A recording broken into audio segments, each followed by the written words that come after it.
Police मित्र संघटना व पेन अर्बन बँक संघर्ष समितीचा एल्गार। पेन अर्बन बँकेच्या ठेवीदारांना न्याय देण्यासाठी रमेशदादा कदम मैदानात। आमरण उपोषण आत्मदहन करून मिळवणार न्याय।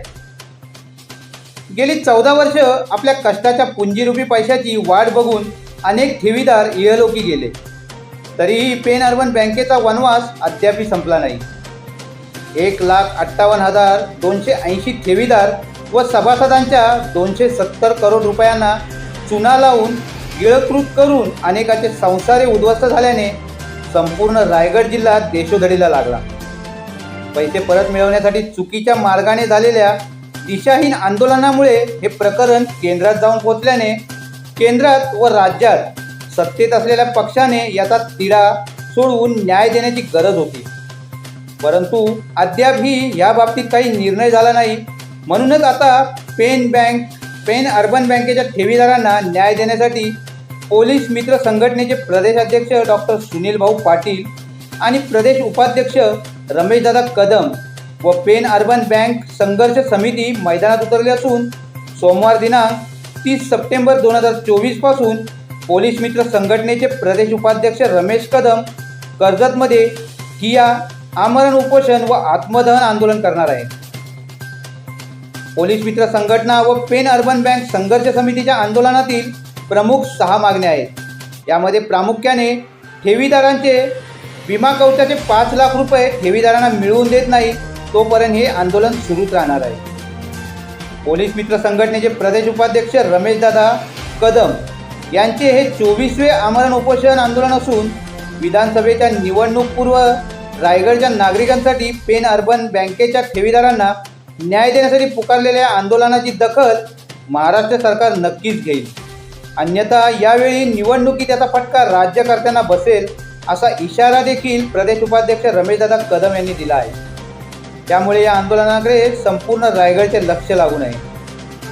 या आंदोलनाचे निवेदन त्यांनी मुख्यमंत्री एकनाथजी शिंदे साहेब, उपमुख्यमंत्री देवेंद्र फडणवीस व उपमुख्यमंत्री अजितदादा पवार यांच्यासहित कर्जत प्रांत अधिकारी सकपाळ, कर्जत तहसीलदार धनंजय जाधव, कर्जत पोलीस निरीक्षक सुरेंद्र गरड यांना देण्यात आले।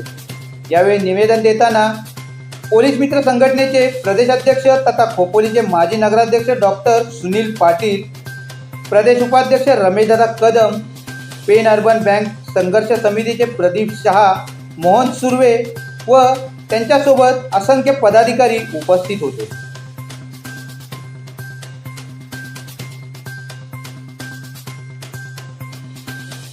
2010ला पेन अर्बन बँकेचं लायसन RBIने रद्द केलं आणि त्याच्यानंतर 12, 13, 14 पर्यंत सुरक्षित ठेवीच्या ज्या हप्ते आहेत ते स्वीकारले, परंतु 14 नंतर जेव्हा प्रशासक तिथे ठेवीदारांचे हप्ते देण्यासाठी गेले असता त्यांनी ते घेतले नाही।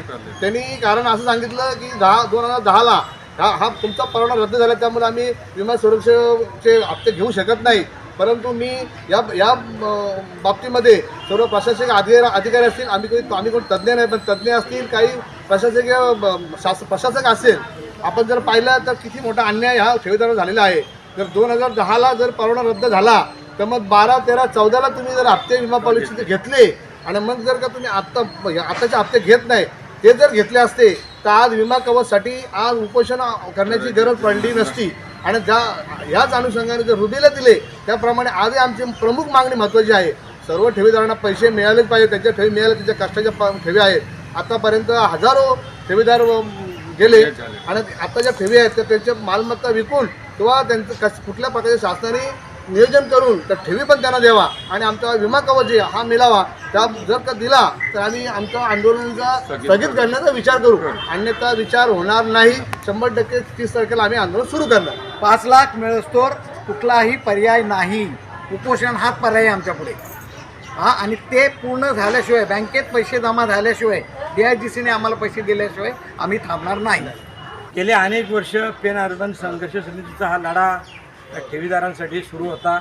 त्या संघर्ष समितीमध्ये मी देखील अनेक वर्ष काम करतो आहे, परंतु ही सगळी मंडळी आपण पाहता त्या ठिकाणी ताई असतील, आमचे जे सगळे बंधू भाऊ असतील, ते सगळ्यांचे वय आपण पाहिलं तर तुम्हाला माहिती का जवळजवळ हजारो लोक या ठिकाणी या संघर्ष समितीमधून आज आम्हाला सोडून गेले। आणि जवळजवळ 1,58,000 लोकांच्या ठेवीचा हा विषय आहे. आणि जवळजवळ आमच्याकडं ह्या मागण्या ज्या ठेवीदारांनी गेल्या अनेक वर्ष सातत्याने लावून धरल्या आणि आम्ही देखील मंत्रालय असेल, आमदार खासदार असतील, मंत्री असतील, सर्व DDR असतील, सर्व RBI असेल, सर्व ज्या ज्या आपला ज्या ज्या यंत्रणांकडे यंत्रणा संस्था आहेत यांच्या माध्यमातून आम्ही तो आवाज उठवण्याचा प्रामाणिक प्रयत्न केला, परंतु अद्यापर्यंत न्याय मिळाला नाही. गेली 2010 पासून आता 2024 जवळजवळ 14 वर्षे ह्या लोकांचा वनवास अजून संपलेला नाही. आणि हा वनवास जर संपवायचा असेल शेवटी हा उपोषणाचा अस्त्र आम्हाला या ठिकाणी उभारावा लागला. आणि फक्त आता पेन अर्बन संघर्ष समिती या ठिकाणी उपोषणाला बसणार नसून तर आमच्या पोलीस मित्र संघटनेचा मी प्रदेश अध्यक्ष या नात्याने आपल्याला सांगतो, आमचे राष्ट्रीय अध्यक्ष संजय चौधरी यांनी या ठिकाणी आम्हाला सर्वांना सांगितलं तर जोपर्यंत या पेन अर्बन संघर्ष समितीचा लढा हा संपत नाही, तर त्या ठेवीदारांना न्याय मिळत नाही, तोवर हा लढा असा सुरू ठेवायचा आहे. तोपर्यंत पोलीस मित्र संघटना गप्प बसणार नाही. त्यांच्या पाठीशी त्यांच्यावरती रोडवर उतरून पुढचं आंदोलन करेल. आणि आता जर का उपोषणाच्या माध्यमातून ह्या मागण्या आम्ही निवेदन देण्यासाठी तहसील ऑफिस आणि प्रांत ऑफिसला आला असताना DDRचा आम्हाला फोन आला का तुम्ही ते उपोषण करू नका, मी आपली भेट घेतो. परंतु आता प्रांत साहेबांनी सांगितलं का आम्ही उद्याच तुमची मिटिंग त्या ठिकाणी त्यांच्याबरोबर लावतो.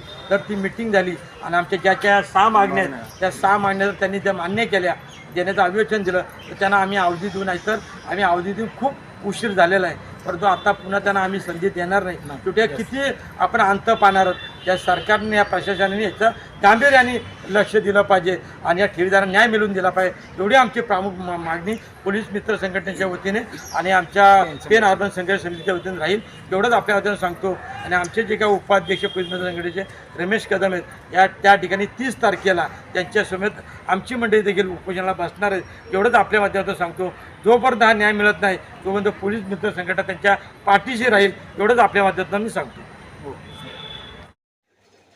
Bureau report, Maharashtra news 9, Khopoli. ताज्या घडामोडी आणि महत्त्वाच्या अपडेट्ससाठी महाराष्ट्र न्यूज 9 ला सबस्क्राईब करा आणि बेल आयकॉनला क्लिक करा. तसेच आपल्या फेसबुक पेजला लाईक आणि शेअर करा.